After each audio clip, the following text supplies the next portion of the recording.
Heinrich Himmler led the SS, built Hitler's empire, and died before facing justice. But for his wife Margarete and daughter Gudrun, the war was only beginning. Captured, interrogated, and released into a nation that despised them, they were forced to live under a name the world would never forget. Their survival reveals how the toxic legacy of the Reich outlived the regime itself. May 1945, the Third Reich had fallen. Its leaders were being hunted across a devastated continent. Heinrich Himmler, once the second most powerful man in Nazi Germany, was a fugitive. Disguised as a sergeant, he tried to escape through northern Germany. On May 22, 1945, British soldiers near Bremerförde stopped his group for a routine inspection.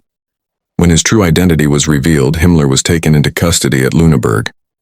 A day later, during a medical examination, he bit down on a hidden cyanide capsule and died.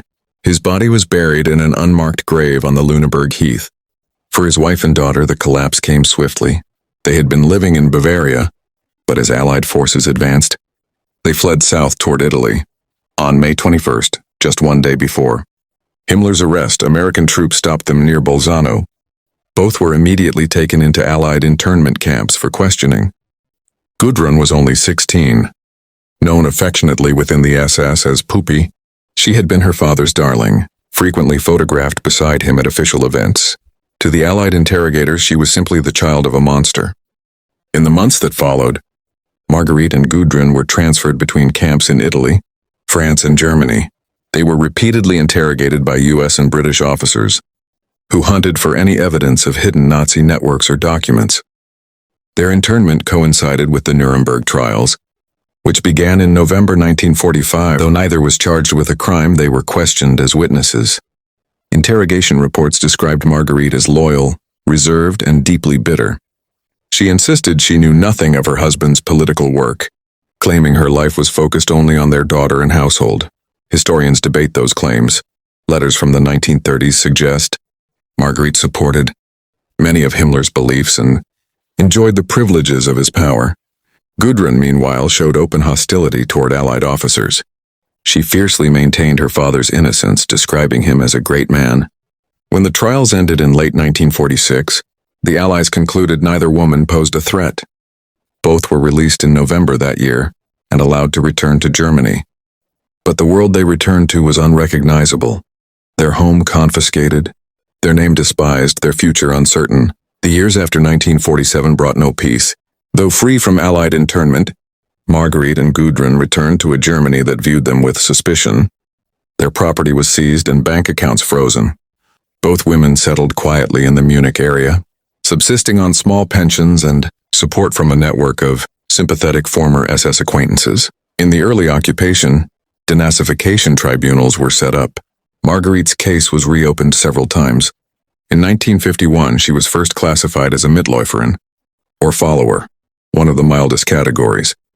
But new evidence surfaced, records of her participation in Nazi welfare and correspondence confirming her ideological loyalty.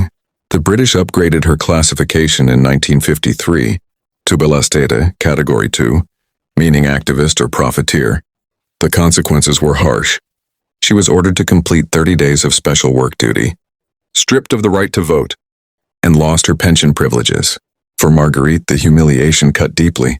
She wrote angry letters describing herself as a victim of Allied hatred. Her insistence that she was only a wife and mother clashed with her wartime diaries, later found to be filled with admiration for Hitler and disdain for defeatists. Gudrun, then in her early 20s, faced her own struggle. She had grown up idolizing her father and never disavowed him. Her post-war statements revealed a young woman still fiercely loyal to the man the world condemned. "I will never believe that he did anything wrong," she once told an interviewer. This intense loyalty would define her entire life. By the mid-1950s, Gudrun was working as a dressmaker, then a secretary in Munich. She used different surnames to avoid attention, though her identity was an open secret. In 1952, she began reconnecting with former SS families, attending private gatherings where they quietly reminisced about the old regime.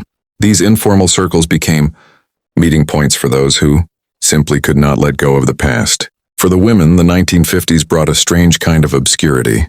West Germany rebuilt itself and tried to forget. Yet the Himmler name carried a weight that could not be erased. In public, they were just another family trying to survive.